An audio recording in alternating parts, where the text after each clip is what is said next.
Far East Broadcasting Company Philippines, in partnership with Green Hills Christian Fellowship Ortigas, bring you a message from the Word of God. Together, let us know Christ and make Him known.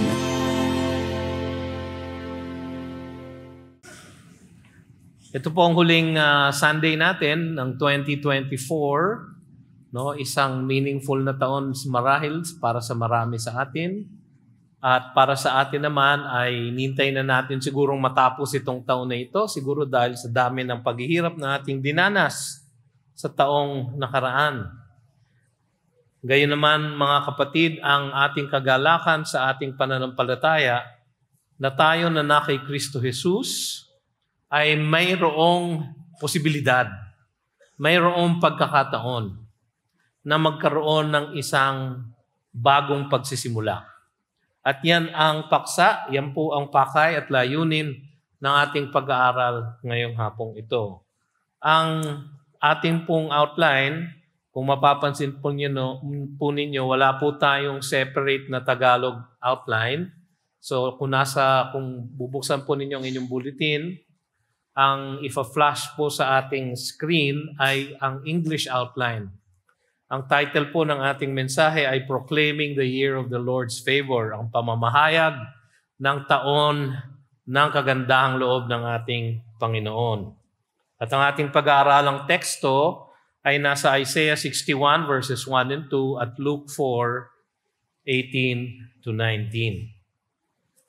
Bilang panimula, papaliwanag ko muna ang konteksto ng ating talatang pag-aaralan. Makikita itong talatang ito sa section ng aklat ni Isaiah na ang section po na ito ay mula sa chapter 58 hanggang 66. Doon po napapaloob ang mga propesiya para sa hinaharap na kalwalhatian ng bayang Israel. At yung pong mas malapit na konteksto nito sa chapter 61 at 62, ang konteksto po niya ay inilalarawan dito ang Israel pagkatapos bigyan ng kaligtasan ng Panginoon ang bayang ito. Kung inyong alalahanin, ang aklat ng Isaiah po ay merong 66 chapters. Ito po ay nahahati sa dalawa. Chapters 1 to 39, kung saan tinutukoy ni Isaiah yung sitwasyon ng Judah dahil si Isaiah po ay propetang pinadala ng Diyos para sa Judah, yung Southern Kingdom. Naalala nyo, no? Southern Kingdom, Judah at Benjamin. Si Isaiah po ay pinadala sa kanya at siya ay nagministeryo sa kanila sa loob ng 739 BC hanggang mga 686 BC. So mga 700 years bago dumating ang ating Panginoong Hesukristo, ang mga talatang ating binabasa. At doon sa pangalawang bahagi ng Isaiah, chapter 40 hanggang 66, ito po ay nahahati sa tatlong bahagi. No?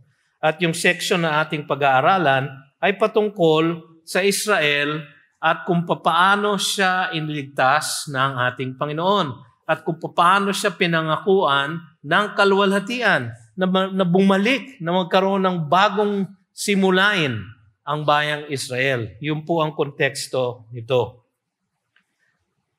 Ano naman ang nilalaman ng ating talata na pag-aaralan? Bilang isang summary, napapaloob dito ang mandato at ang misyon ng Mesiyas. The mandate and the mission of the Messiah. Kung sino siya at kung ano ang kanyang gagawing misyon. Kung ano ang kanyang mga tungkulin, ano ang gagawin niya sa kanyang misyon.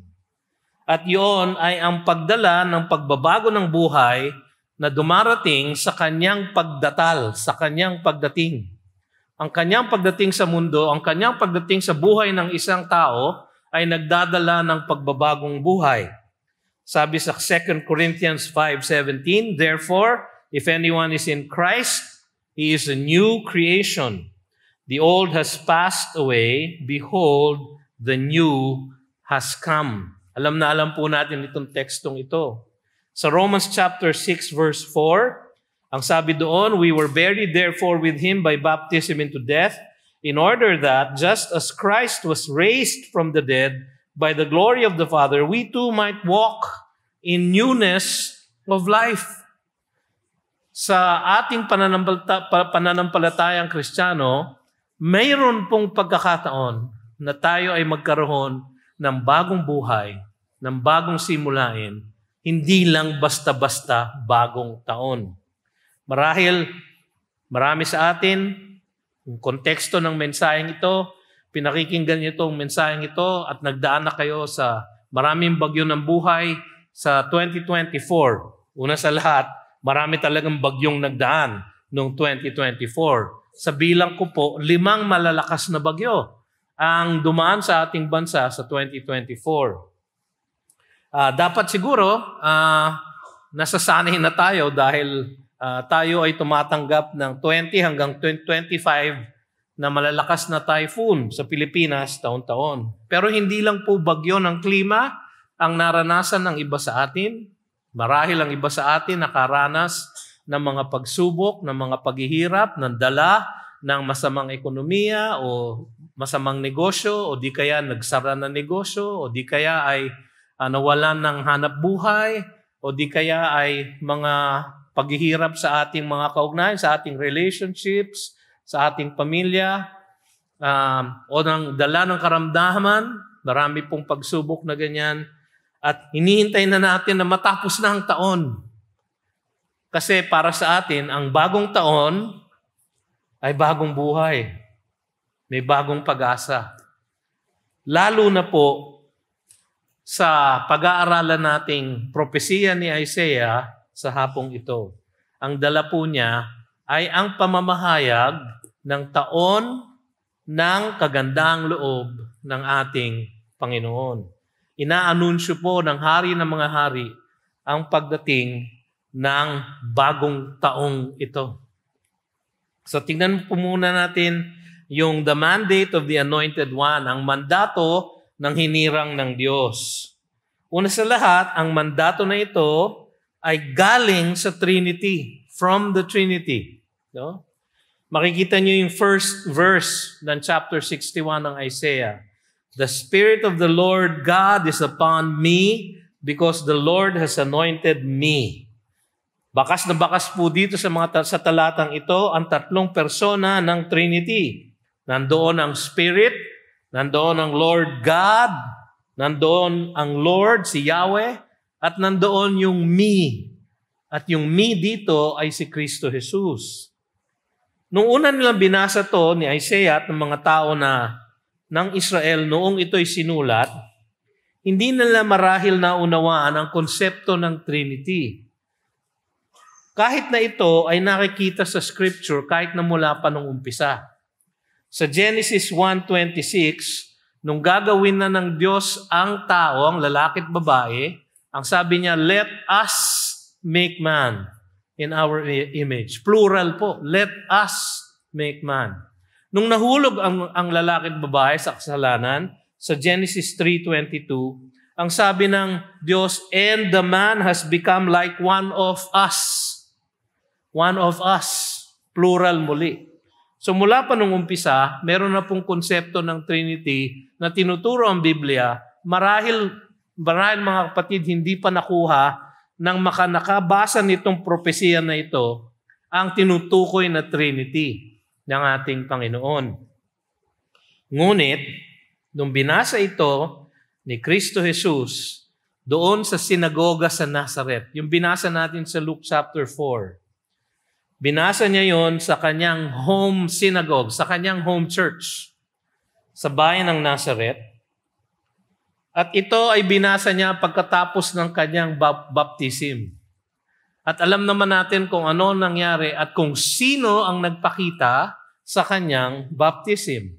Ang sabi sa Matthew chapter 3 verse 16, and when Jesus was baptized, immediately he went up from the water, and behold, the heavens were opened to him, and he saw the Spirit of God descending like a dove and coming to rest on him. And behold, a voice from heaven said, this is my beloved Son, with whom I am well pleased. Nandun po ang Ama, nandun po ang Anak, nandun po ang Espiritu Santo sa kanyang bautismo. Ang apostol na si Pedro, ito po din po ay binahagi niya at pinahayag niya nung nagpunta siya po dun sa household ni Cornelius. Yung pong Roman centurion na kanyang dinalaw dahil ginawa ng paraan na magkita sila ng Panginoon. Sa Acts chapter 10 ang kwentong ito. At sa Acts chapter 10 verse 38, ang wika doon ay ganito. How God, sabi ni Pedro na isinulat ni Lucas, how God anointed Jesus of Nazareth with the Holy Spirit and with power. How God the Father anointed Jesus of Nazareth, the Son, with the Holy Spirit, the Spirit, and with power. So yung konsepto po ng Trinity ay malinaw sa Scriptures. Ang mandato po na ito ay galing sa pinakamataas na otoridad. Ang tatlong persona ng ating triune God. No? At ito ay alinsunod sa katotohanan na ang ating kaligtasan ay gawain ng tatlong persona ng kadyusan natin. Gawain ng tatlong persona ng kadyusan. Saan natin makikita ito? Titus chapter 3, verses 4 to 6. But when the goodness and loving kindness of God our Savior appeared, so si God the Father yon, He saved us not because of works done by us in righteousness, but according to His own mercy by the washing of regeneration and renewal of the Holy Spirit, ang diwang banal, whom He poured out on us richly through Jesus Christ our Savior, ang anak. Ang Ama, ang Diwang Banal, at ang Anak ay nag-collude para tayo ay iligtas. Ang kaligtasan ng mga makasalanan ay isang napaka-importanting gawain na ang ating triune God na mula pa sa bago pa nag-umpisa ang lahat, from eternity past, gumawa siya ng isang covenant sa kanilang tatlo sa loob ng Godhead. Nagkaroon sila ng plano, ay covenant of grace. Ang sabi doon ng covenant na yun, the Father will ordain salvation, the Son will procure it, and the Spirit will apply it to all who would believe. Ulitin ko po, inordina ng Ama ang ating kaligtasan, tinubos ng Anak ang ating kaligtasan, at in-apply ng Diwang Banal ang ating kaligtasan sa ating mga puso. Gawa ng Ama, gawa ng Anak, gawa ng Espiritu Santo.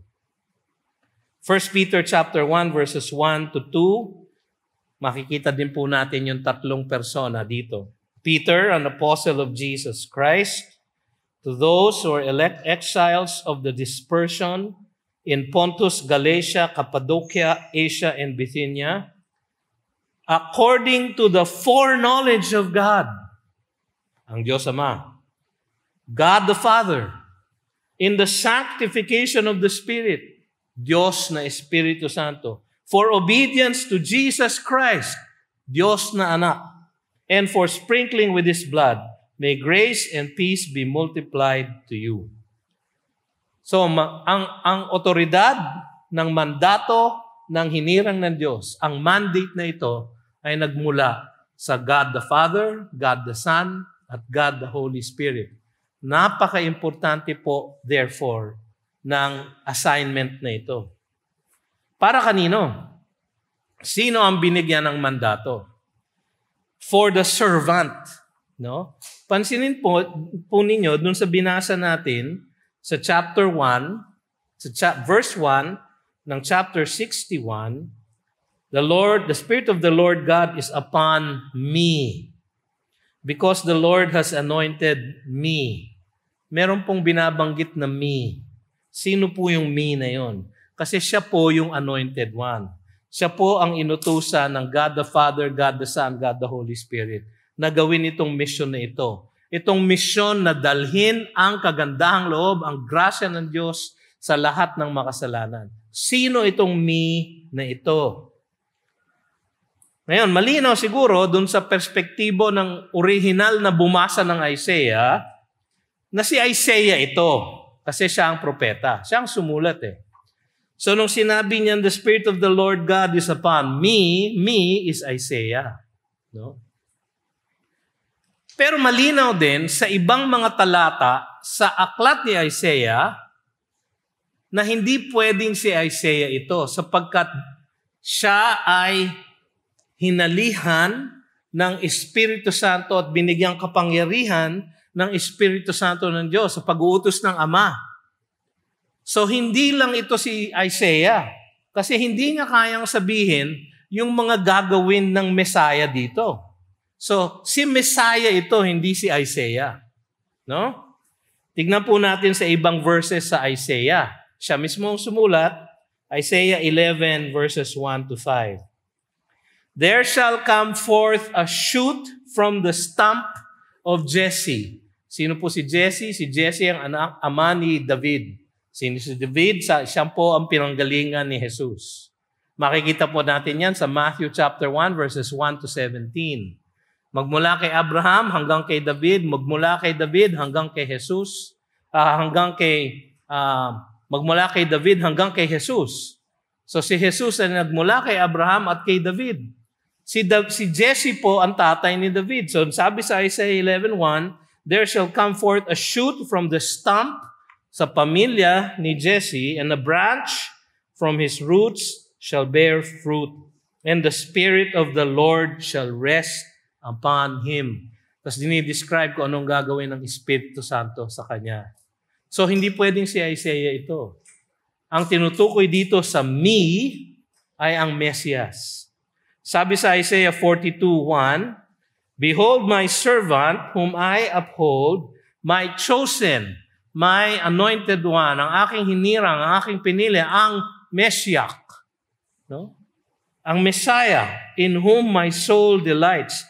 I have put my spirit upon him, and he will bring forth justice to the nations. So hindi po si Isaiah ito po ang Mesias. Sa Isaiah 49 verse 1 to 7, babasahin ko po siguro yung verse 6 para mas malinaw. Sabi doon, he says, it is too light a thing that you should be my servant. So ito yung servant ng Panginoon na kanyang hinirang sa chapter 42, sa chapter 49. At hinihirang niya dito, it is too light a thing that you should be my servant to raise up the tribes of Jacob and to bring back the preserved of Israel. Sino ba ang magliligtas sa Jacob? Sino ba ang magtataguyod sa Israel? Walang iba kundi ang Mesias. I will make you as a light for the nations that my salvation may reach the end of the earth. Si Kristo Jesus po yun. So sa verse 1 ng chapter 61, yung pong me doon, yung binigyan ng assignment ng God the Father, God the Son, God the Holy Spirit, ay si God the Son, ang Mesias na si Jesus. Ngayon, alam natin, kung di man tayo nabuhay sa panahon ni Isaiah, at hindi natin nabasa yung ibang verses na ito sa Isaiah, alam natin ngayon sapagkat nabasa na natin ang Gospel of Luke. Sa Gospel of Luke, chapter 4, verse 20, pagkatapos binasa ni Jesus, di ba napunta siya sa kanyang home synagogue sa Nazareth during one of the Sabbath days. At during one of the Sabbath worship services, parang ganito. Nagkaroon sila ng pagbasa mula sa batas, pagbasa mula sa mga propeta. At pagdating dun sa scripture reading, binuksan niya ang scroll ni Isaiah sa Isaiah 61 verses 1 and 2. At binasa niya yung pinag-aaralan natin ngayon.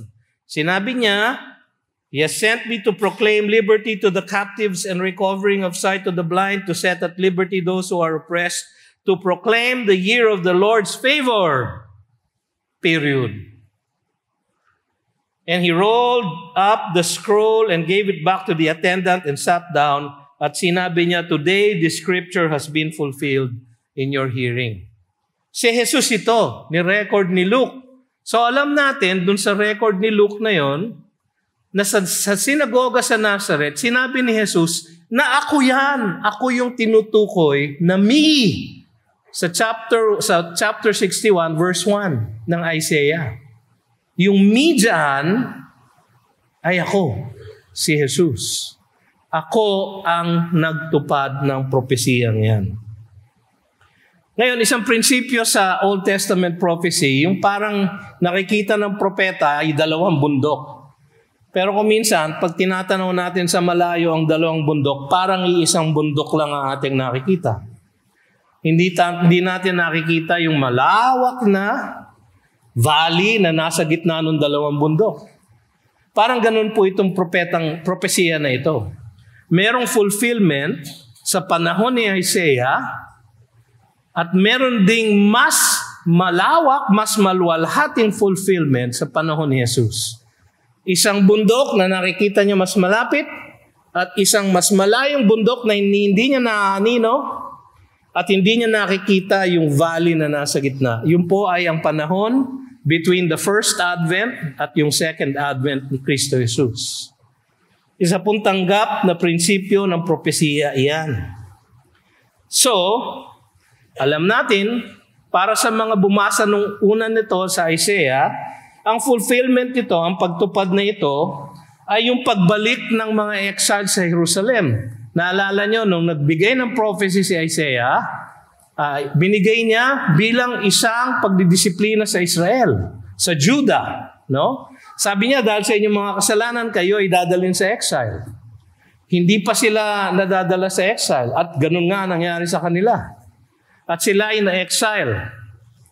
At doon sa kanilang pagka-exile, dito pa rin sa aklat ng Isaiah, bagaman merong mga salita ng kanyang paghuhusga para sa bayang Israel na sila ay mapupunta sa exile, meron ding pagsasalita ang Diyos dito ng pag-asa. Isang mensahe ng pag-asa. Isa ito doon. Isa ito sa mensahe ng pag-asa. Alam natin din mula sa aklat ni Isaiah na ang pagbabalik ng Jerusalem mula sa exile, ang pagbabalik ng Judah sa Jerusalem mula sa exile, ay gagawin ng Diyos sa pamamagitan ng isang Persian king na nagngangalang Cyrus. At siya ang gagamitin ng Diyos, isang pagano, isang hentil, hindi po siya Jewish king, siya ay gagamitin ng Diyos para maging instrumento na bumalik ang exiled people sa Jerusalem. Ang kwento pong yan, makikita natin sa 2 Chronicles, sa last chapter, sa Ezra at sa Nehemiah. Meron 3 pagbabalik sa Jerusalem, sa ilalim ni Zerubbabel, sa ilalim ni Ezra, at sa ilalim ni Nehemiah. Si Zerubbabel ang nagtaguyod ng community doon sa pamamagitan ng si Zerubbabel na i-rebuild nila ang templo. Nung si Ezra ay nandun, na-rebuild niya ang spiritual life ng community sa Jerusalem. Si Nehemiah naman, na-rebuild niya yung wall. So yun ang fulfillment, partial fulfillment, ng mga salita ni Isaiah dito. So, ang mandatong ito ay galing sa Triune God, binigay sa Messiah, para sa mga nahihirapan, for the afflicted. Kasi ang sabi sa verse 1, to bring good news to the poor. Yun po ang kanyang mission. Anong mission ng Messiah? To bring good news to the poor. Yung salita pong poor dito ay afflicted kaya maganda po sa Tagalog no?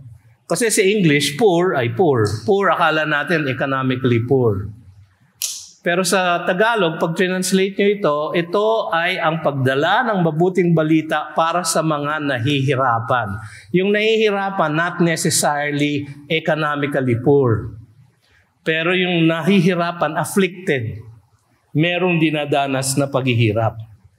Sa kanyang original na context, ng panahon ni Isaiah, o doon sa konteksto ng kanyang mga unang sinulatan, ang good news dito ay hindi yung gospel of salvation. Ang good news dito ay yung good news na sila ay ibabalik sa Jerusalem. Yun po ang good news. So nung binasa nila ito, to bring good news to the poor, ganun po ang unawa nila. No? Hindi po ito yung salvation. ang salvation para sa kanila ay sila yung ma-restore sa kanilang bayan. Sila ay makabalik sa kanilang Jerusalem, na makita nila muli ang templo, na maitayo nila muli ang kanilang mga komunidad. Nangyari po yun. Hinulaan po yun ni Isaiah. Pinrophesy po niya yun. Isaiah 40 verse 9, sabi niya, Go on up to a high mountain, O Zion, herald of good news. Lift up your voice with strength, O Jerusalem, herald of good news. Lift it up, fear not. Say to the cities of Judah, Behold your God. Meron pong Mesiyas na dadalhin ng Panginoon, siya ay darating at sila ay ibabalik. Sila ay i-restore. Hindi lang sa kanilang minamahal na Jerusalem, pero i-restore yung kanilang national pride. Sila ang pinakamatingkad na kingdom noon. Nawala lahat yon dahil sa kanilang pagkakasala. Sabi sa Isaiah 41:27, I was the first to say to Zion, Behold, here they are, and I give to Jerusalem a herald of good news. Sabi sa Isaiah 52:7, How beautiful upon the mountains are the feet of him who brings good news. Ang good news po, i-restore kayo ng Panginoon. Oo nga, kayo ay didisiplinahin dahil sa inyong mga pagkakasala. Pero hindi kayo mawawalan ng pag-asa because darating ang isang araw, ibabalik kayo ng Panginoon. Bibigyan niya kayo ng isang bagong simula. Sa Psalm 25:16-18, itong bagong simula na ito, itong good news na ito, ay ang kanilang salvation, forgiveness of sin. Sabi sa Psalm 25:16-18 ay ganito, Turn to me and be gracious to me, for I am lonely and afflicted. Ako'y nahihirapan. The troubles of my heart are enlarged. Bring me out of my distresses. Consider my affliction, ang lahat ng aking paghihirap, and my trouble, ang lahat ng aking mga pinapasan, and forgive all my sins. So para sa bayang Israel, ang good news po ay salvation. Pero para sa kanila, ang salvation po ay ma-restore ang kanilang national pride. Hindi ba nung nag-appear ang ating Panginoon, na dumating siya, gusto siyang itaguyod na kanilang king. Sapagat kung ito ang Mesiyas, ang alam namin sa Mesiyas, ang gagawin niya, i-restore niya yung kingdom of David. At ang kingdom of David, ang pinakamalaki, pinakamalawak na kingdom ng Israel. Bago nahati-hati ito dahil sa kanilang mga kasalanan. Pero para sa atin ngayon, yung good news for the poor. Dahil binasa din po ito ni Jesus sa Luke chapter 4. Alam natin na merong ibang kahulugan ito. Merong ibang good news ito. Ito ay ang good news of salvation by grace through faith. Ang sabi niya sa Luke chapter 5 verses 32, I have not come to call the righteous but sinners to repentance. Siya ay dumating upang tawagin na manumbalik ang lahat ng mga makasalanan. Kaya siya nagbigay ng pangako sa John 3:16, For whosoever believeth in me shall not perish but have eternal life. Kaya naman si Apostle Paul, sabi niya sa Ephesians 2, kahit na tayo are dead in our trespasses and sins. But God, because of His great mercy and love for us, made us alive in Christ. Sabi sa 2 Corinthians 8:9, For you know the grace of our Lord Jesus Christ, that though He was rich, yet for your sake He became poor, so that you, by His poverty, might become rich. Yan po ang good news to the poor. Yan po ang good news sa lahat ng nahihirapang lubha dahil sa ating mga kasalanan at dahil sa ating pagkakahiwalay sa Diyos. So yan po ang misyon. Yan po ang mandato ng hinirang ng Diyos, to bring the good news to the poor. Pero pansinin nyo na dinitalye po ni Isaiah ang misyon nitong hinirang ng Diyos. Ang sabi niya doon, to bring good news to the poor. Meron po ba kayong nakikitang punctuation mark pagkatapos ng word na poor? Wala po sa screen. Huwag niyo hanapin sa screen. Hanapin niyo sa Biblia niyo. No? Kaya pinabubuksan ko sa inyo ang mga Biblia nyo no? Ang sabi doon, to bring good news to the poor, ano yung punctuation mark? Semicolon. Ano ibig sabihin ng semicolon? Merong mga detalyeng susunod. Ano yung detalyeng susunod? Ito, titignan natin isa-isa. Meron pong 5 na detalye yung kanyang misyon. Number 1, to mend broken hearts. Pagalingin ang mga basag at durog na puso. Hindi durog dahil sa pag-ibig na hindi nakuha, kundi durog dahil sa layo natin sa Panginoong Diyos. He has sent me to bind up the broken-hearted. Para sa mga tao ng panahon ni Isaiah, ito po ay maunawaan na isang pagtukoy sa mga buhay na nasira, buhay ng mga tao ng Israel at Judah na napunta sa exile bilang mga alipin at bilang mga preso ng kanilang mga taga-alipin. Sa Psalm 37 verses 1 to 4, makikita po natin sa awit na ito ang kanilang pagnanasa na makabalik ang broken-heartedness po nila. Ang sabi doon, by the waters of Babylon. So nasa exile po sila. Nandun po sila sa Babylon. There we sat down and wept when we remembered Zion. On the willows there we hung up our lyres. For there our captors required of us songs, and our tormentors mirth. Pinagtatawanan sila ng mga umuusig sa kanila, saying, sing us one of the songs of Zion. Pero sabi nila, how shall we sing the Lord's song in a foreign land? Yan po ang kanilang broken heart. Ang Mesias po, ang good news na dadalhin niya involves the mending of these broken hearts. Para sa atin ngayon, ito po ay isang malaking paghihikayat para doon sa atin na lubhang nabibigatan. Mga afflicted, yung mga nahihirapan, yung mga napapasailalim sa pagsubok at paghihirap ng buhay. At kung minsan humihiyaw tayo sa Panginoon, hanggang kailan ba ito, O Diyos? Hanggang kailan ba ako magsasuffer? Hanggang kailan ba itong paghihirap ng aking disease, ng aking sakit, ng aking kawalan, ng aking tinatangkilik, ng pagsara ng aking negosyo? Kailan ba ito? Hanggang kailan ba ito, Panginoon? May pangako ang Diyos. Sabi ni Pedro sa 1 Peter chapter 4, verses 12 to 14 ay ganito. Beloved, do not be surprised at the fiery trial when it comes upon you to test you, as though something strange were happening to you. Huwag kayo magtaka, yun ang sinasabi ni Pedro. Kung kayo'y naghihirap, kung kayo'y sinusubok, huwag kayo magtaka. Hindi yan strange para sa ating mga mananampalataya.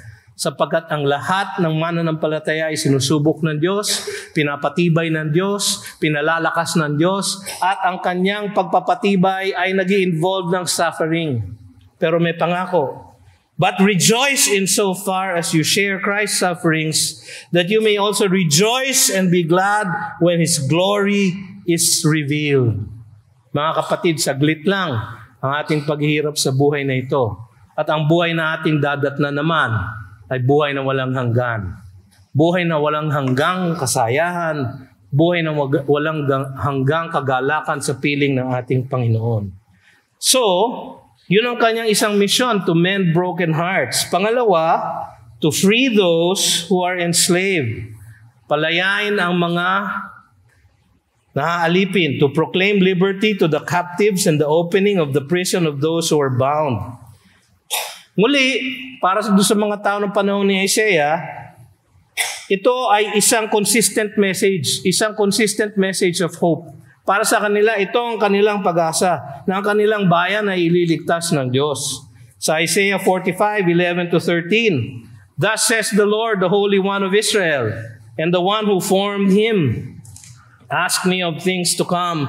Will you command me concerning my children, the work of my hands? Kaya nyo bang gawin ang kaya kong gawin? I made the earth and created man on it. It was my hand. It was my hands that stretched out the heavens, and I commanded all their hosts. I have steered him up in righteousness. Sino yung him? Si Cyrus, di ba? Isaiah 45, pinili niya si Cyrus para palayain ng Israel. Sabi ng Diyos sa verse 13 ng chapter na yon, I have stirred him up in righteousness, and I will make all his ways level. Bibigyan ko siya ng progress. He shall build my city, set my exiles free, sabi niya. So ito ang good news. Ito ang good news. He will free yung lahat ng mga nakulong. Yung lahat ng mga na-exile. At ito ay isang consistent theme sa buhay ng Israel. Hinahanap nila palagi ang kanilang freedom. Yung day na ang Panginoon ay ililigtas sila at sila ay palalayain. Psalm 146 verses 5 to 7 ay sinasabi din yon. Para sa atin naman, na niligtas na ni Kristo Jesus sa ating panahon ngayon.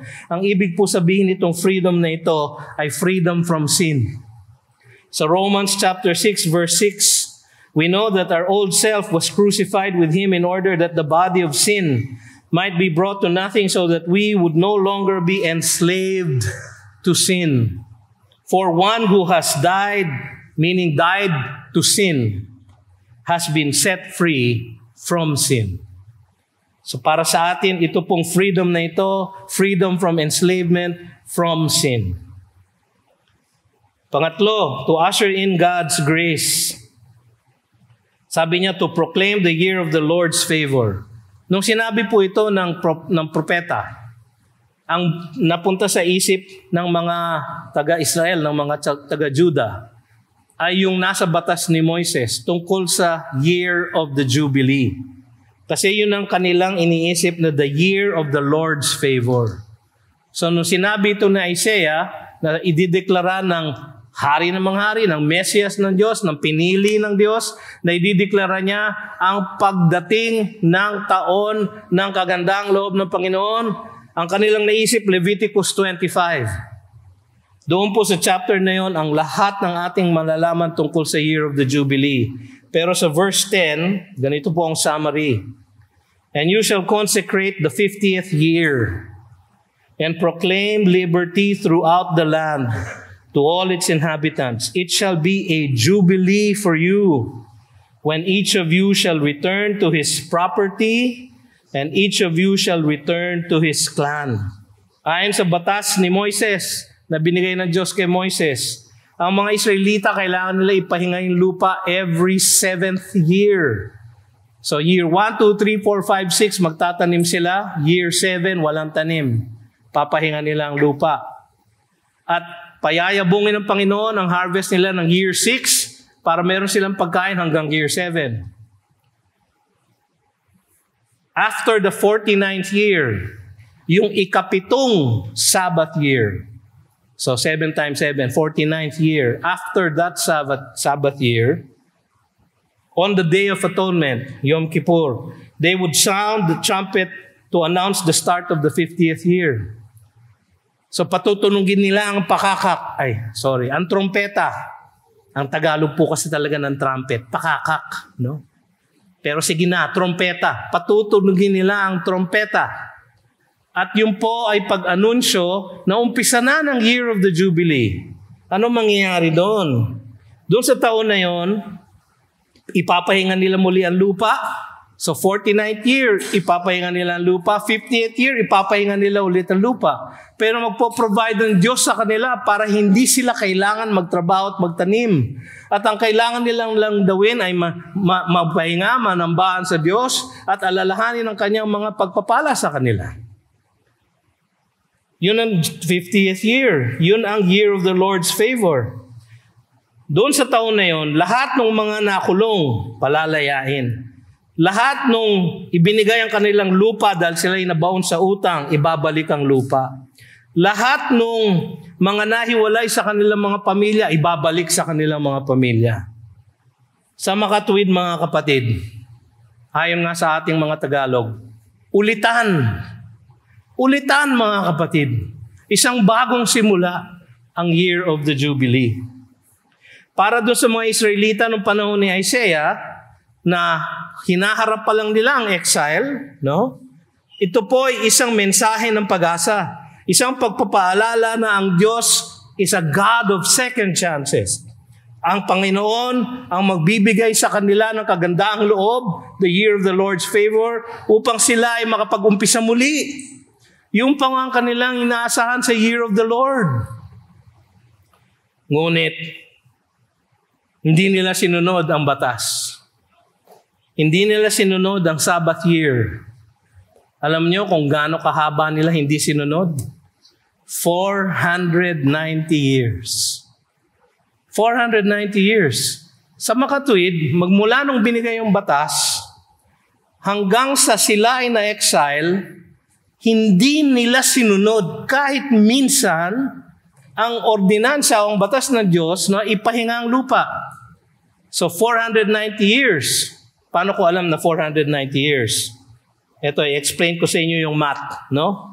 Ang sabi kasi ng 2 Chronicles 36, chapter 36:21, to fulfill the word of the Lord by the mouth of Jeremiah until the land had enjoyed its Sabbaths. Ilan Sabbaths po ang hindi nila sinunod? 70. Ang isang Sabbath is 7 years. So 70 times 7 is 490 years. 490 years, meron pong 10 year of the Jubilee na hindi rin nila sinunod. Nagigets niyo kung gaano ka galit na ang Diyos sa Israel? Kaya naman sila in exile. Pero para sa atin ngayon, mga kapatid, tayo na nakakita na nung kanyang unang pagdatal. Tayo na nakita na ang kanyang natapos na gawain sa krus. Ito ang araw ng ating kaligtasan. Sabi sa 2 Corinthians 6:2, for he says, in a favorable time, I listened to you, and in a day of salvation I have helped you. Behold, now is the favorable time. Behold, now is the day of salvation. So yung proclamation of the year of the Lord is the proclamation of the Lord's salvation. Kailan po yun? Now. Kailan po tayo dapat maligtas? Now. Kailan po natin dapat tanggapin ang pananampalataya kay Kristo Jesus para tayo maligtas? Now. Ngayon ang araw ng inyong kaligtasan, sabi ng Biblia. The year of the Jubilee for us, ang larawan na ito ng year of the Jubilee ay ang katauhan at ang gawain ni Kristo Jesus. The person and work of Christ. Para sa lahat ng mga nakulong, na enslaved ng kasalanan, ay mapalaya mula sa kasalanan. Romans 6:6, we know that our old self was crucified with Him in order that the body of sin might be brought to nothing, so that we would no longer be enslaved to sin. For one who has died has been set free from sin. So sa atin, ang year of the Jubilee, si Kristo Jesus, is freedom from sin. Para sa atin na nawala na ng mana sa ating Diyos sa langit dahil sa ating pagkakasala, nalayo na tayo sa kanila. Ang sabi ng declaration ng Lord of the year of the Lord's favor is mababalik sa atin ang ating inheritance. Ang sabi ni Pedro sa 1 Peter 1:3-5, blessed be the God and Father of our Lord Jesus Christ. According to His great mercy, He has caused us. He has caused us. Hindi tayo. He has caused us to be born again to a living hope through the resurrection of Jesus Christ from the dead, to an inheritance that is imperishable, undefiled, and unfading, kept in heaven for you. Yan po ang mensahe ng year of the Lord's favor sa atin. At para sa atin na nahiwalay na sa pamilya ng Diyos dahil sa ating pagkakasala. Ayon sa kanyang kagandaang loob, tayo ay maaaring manumbalik. Galatians 4:4-5, but when the fullness of the time had come, God sent forth His Son, born of woman, born under the law, to redeem those who were under the law so that we might receive adoption as sons. Kayo po ba ay naalipin na sa kasalanan? Tanggapin niyo po yung balita ng pagdating ng taon ng kagandaang loob ng Panginoon. Kayo po ba ay nalayo na sa inyong mana sa langit? Tanggapin niyo po ang alok ng ating Diyos na kanyang ipinahayag sa kanyang year of the Lord's favor. Kayo po ba ay nahiwalay na sa inyong spiritual family? Tanggapin niyo po ang kanyang kaligtasan at kayo po ay i-adapt niya bilang kanyang mga sariling anak. Susunod, ang isa pang aspeto ng kanyang good news to the poor is to announce the coming judgment.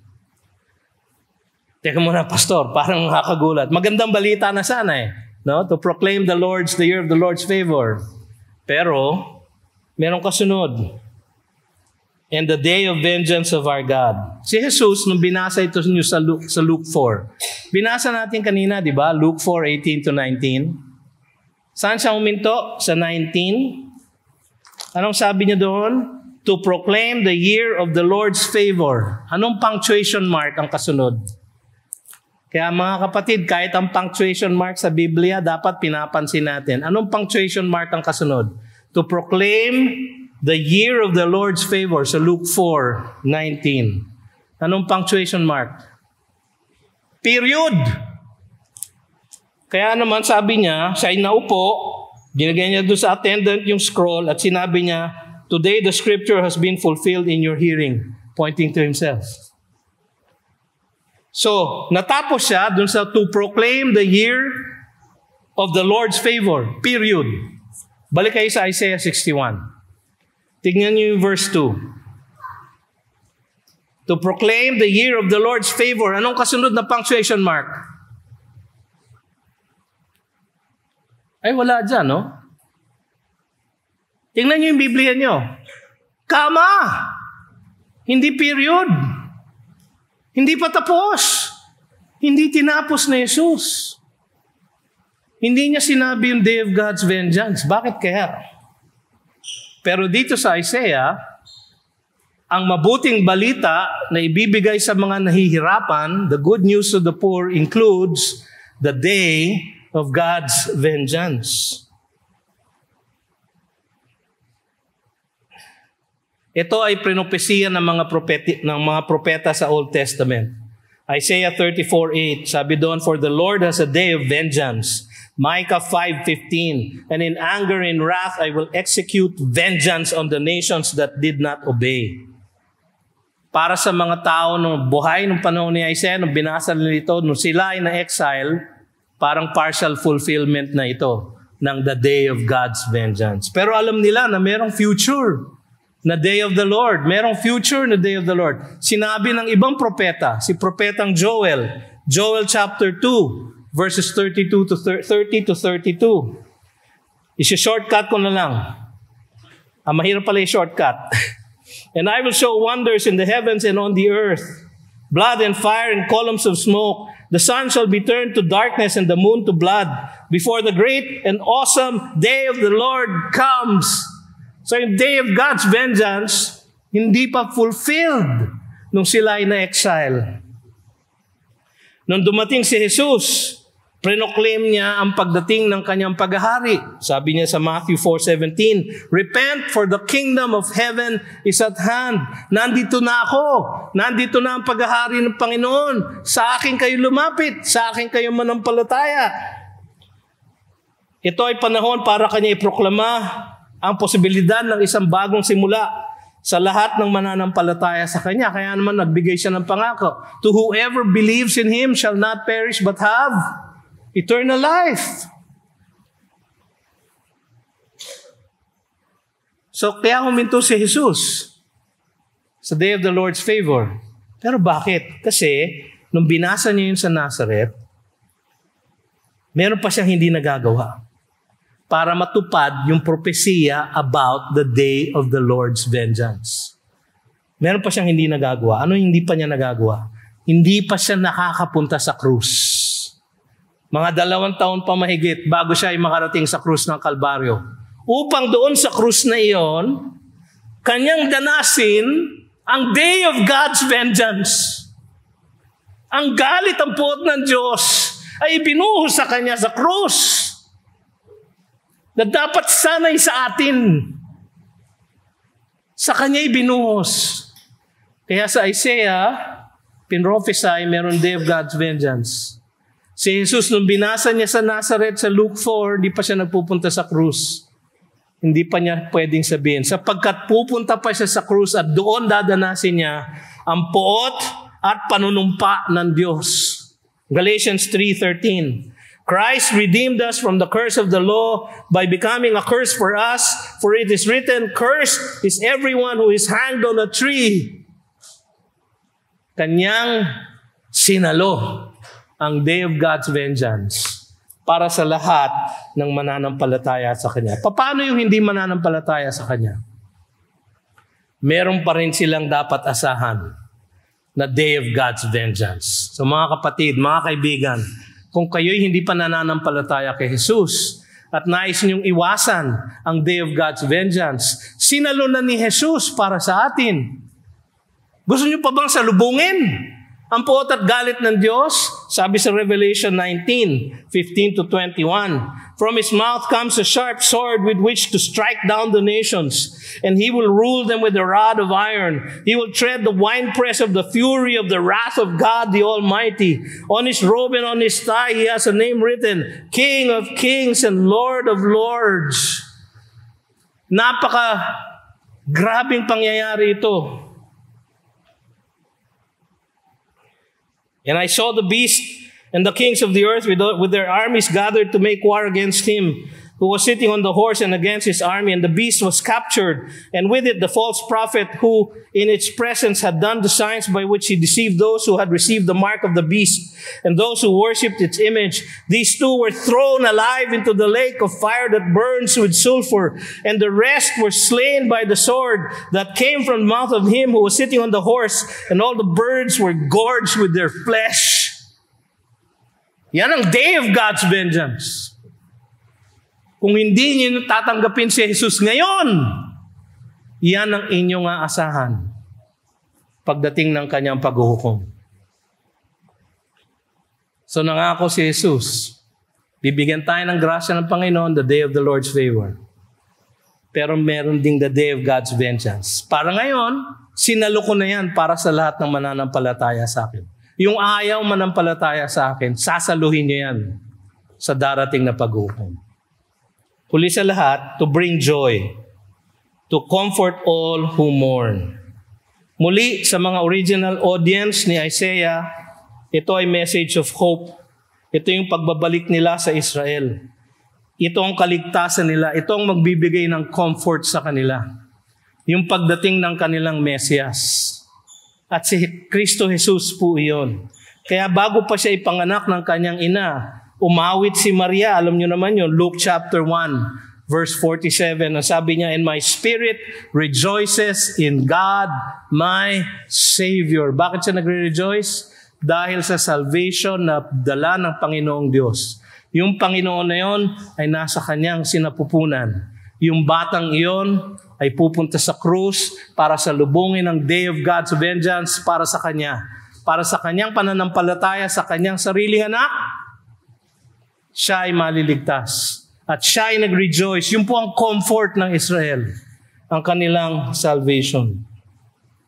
Mga kapatid, ang in-announce ni Kristo Jesus is the day of the Lord's favor, God's grace. The day of God's vengeance, God's justice.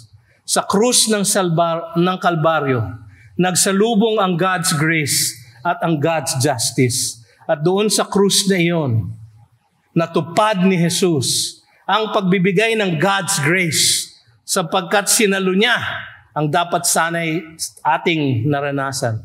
At kanyang natupad ang God's judgment sapagkat sinalo niya ang poot ng Ama laban sa makasalanan. So yung the day of the Lord's favor at the day of the Lord's vengeance ay nasa person and work ng ating Panginoong Jesus. Anong panawagan ko sa inyo sa araw na ito? Kung kayo po ay hindi pa nananampalataya kay Jesus, now is the day of salvation. Today is the year of the Lord's favor. Hindi lang isang bagong linggo, hindi lang isang bagong taon, kundi isang bagong buhay, buhay na walang hanggan. Tatalikuran niyo pa ba ito? Tatalikuran niyo pa ba ang alok ng kaligtasan ng ating Panginoong Hesus? Kung kayo naman ay kay Kristo na, ilan pa, gaano pa karami ang taong hindi pa nakakarinig ng Ebanghelyo? Ilang mga taong hindi pa nakakaunawa na yung the year of the Lord's favor at the year of the day of God's vengeance ay nagsalubong sa krus ni Kristo Jesus. Ilan pa ang dapat makarinig na mabuting balita ng kaligtasan, the good news to the poor, mabuting balita para sa lahat ng nahihirapan dahil sa kanilang pagiging imprisoned by sin, dahil sa kanilang pagkalayo sa Diyos. Ilang pang taong hindi nakakarinig? Ang hamon ko po sa inyo, gawin niyo pong araw-araw na gawain ang i-anunsyo itong the year of the Lord's favor sa lahat ng inyong mga kamag-anak, kaibigan, kaopisina, kaeskwela. Kung gusto niyo, samahan niyo kami every Wednesday. Mag-uumpisa po kami January 9. Ama ba ang bilang ko? 4, 5, 6, 7, 8. January 8. Magre-resume ang Ortigas Community Outreach. Alam niyo, ang Panginoon, tuwing maraming dumarating na volunteers, marami po siyang pinapapasok na bisita. Kaya huwag kayong mag-alala. Ang problema natin is a supply problem, not a demand problem. Inaamon ko po kayo, marami pa pong hindi nakakaunawa sa mabuting balita na kaligtasan. Maging bahagi tayo ng solusyon, hindi ng problema. Tayo po'y mananalangin, tayo po'y tumayo. O Panginoong Diyos, marami pong salamat sa inyong mensahe sa amin sa araw na ito, na ang araw ng inyong kagandaang loob at ang araw ng inyong poot at galit ay nagsalubong sa krus ng aming Panginoong Hesus. At dahil dito, kami ay mayroong kaligtasan. Kami ay mayroong pag-asa magkaroon ng bagong buhay. Hindi lang bagong linggo, hindi lang bagong taon, kundi isang bagong buhay na walang hanggan. Nawa, Panginoon, pasalamatan natin ito at paniwalaan namin ito upang kami ay mapasa iyo nawa ng habang buhay ng walang hanggan. Pagpalain kayo ng Panginoon at ingatan kayo. Paliwanagin nawa ng Panginoon ang kanyang mukha sa inyo at mahabag sa inyo. Ilingap nawa ng Panginoon ang kanyang mukha sa inyo at bigyan kayo ng kapayapaan. Magmula ngayon at magpasawalang hanggan. At ang lahat ay nagsabi ng Amen. Maraming salamat po. You've just heard a message from the Word with Green Hills Christian Fellowship Ortigas in partnership with Far East Broadcasting Company Philippines. We hope you can join us next week. God bless you.